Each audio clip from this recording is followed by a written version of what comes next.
story follows the journey of a young prince named Botan from an ancient West African community. Raised in luxury and comfort, Botan has always relied on his loyal servants for every need. However, when faced with a challenge that requires him to venture into the town alone, he discovers the struggles and sacrifices of his people. Transformative journey reshapes his understanding of leadership and responsibility, emphasizing the importance of empathy and connection with those he leads. The tale serves there as a poignant reminder that those who are supported may not fully grasp the challenges faced by their supporter. In the ancient kingdom of Ashanti, a young prince named Botan resided amid a beautiful community. From the moment he took his first breath, he was destined for greatness. His father, King Kwam, ruled with wisdom and strength, while his mother, Queen Abina, nurtured the kingdom with love and compassion. Botan was the apple of their eye, a bright star in their royal lineage. However, the comforts of the palace came with a price. He had never known the struggles of his people.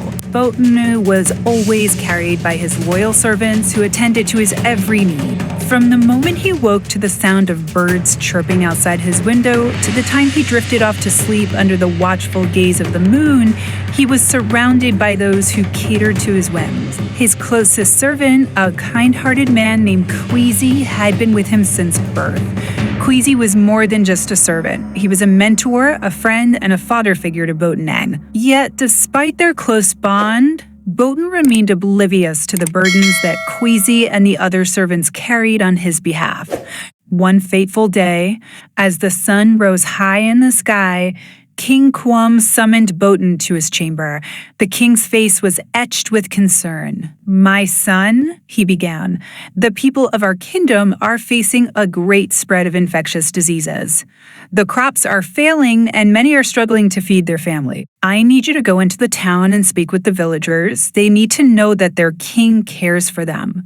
Botan's heart raced at the thought of venturing beyond the palace walls. "But, father, I have never been to the town alone. What if something happened?" King Kwam placed a reassuring hand on his son's shoulder. "You must learn to understand the struggles of your people, Botan. Leadership is not just about wearing a crown. It is about connecting with those you serve. You cannot lead from a distance." With a heavy heart, Botan agreed to his father's request. As he prepared for his journey, Kwesi approached him, concern etched on his face.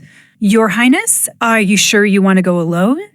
The town can be a dangerous place." Botan dismissed Kwesi's worries. "I will be fine, Kwesi. I need to do this. I need to do this. I need to understand our people." With that, he set off towards the town, his heart pounding with a mix of excitement and fear. As Botan walked through the palace gates, he felt a sense of freedom wash over him. The sun kissed his skin, and the gentle breeze whispered secrets of the world beyond the palace walls. However, as he ventured further, the reality of the town began to unfold before him. The vibrant colors of the marketplace, the laughter of market women. The villagers turned to him, their expressions a mix of surprise and skepticism. An elderly woman named Mama Effia stepped forward, her voice trembling. "Your Highness, we are grateful for your presence, but our situation is dire. The infectious diseases has taken everything from us. See the damage on this corn farm.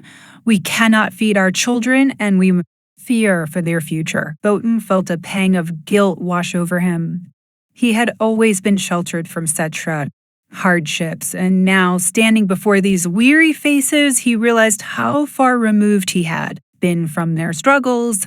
"I will do everything in my power to help you," he promised, though he felt a sense of helplessness creeping in. As he continued to walk through the town, Botan encountered more villagers, each with their own stories of hardship. A young father named Abio shared how he had lost his crops and was unable to provide for his family.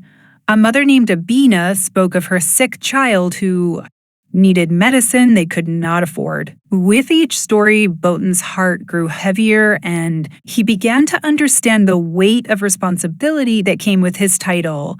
As the sun began to set, Botan found himself sitting on a bench outside a small hut, overwhelmed by the day's event. He had always thought of leadership as a position of power, but now he saw it as a burden, a responsibility to uplift and support those who looked to him for guidance. He realized that he had been carried through life much like a child in the arms of a parent without ever understanding the distance others had traveled for him.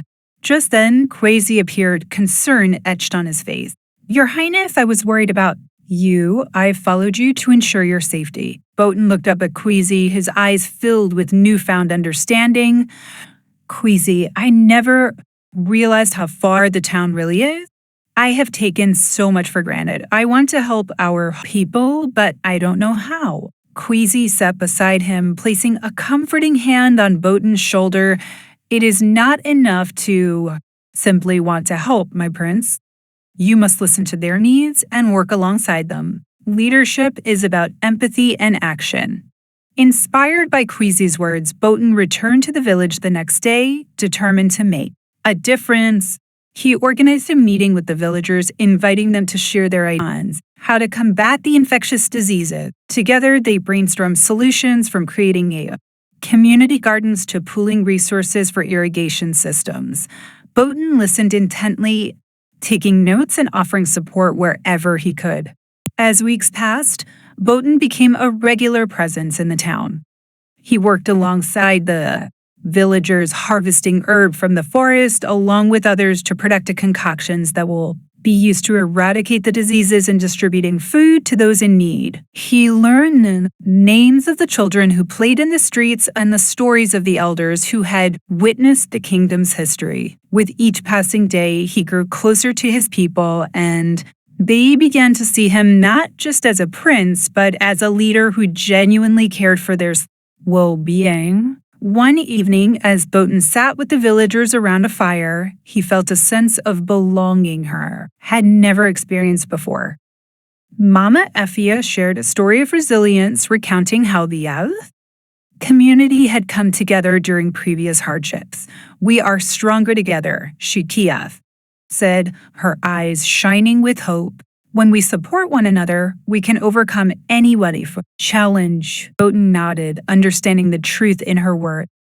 He realized that leadership was not about being above others. It was about standing beside them, sharing their burdens, and lifting them up when they fell.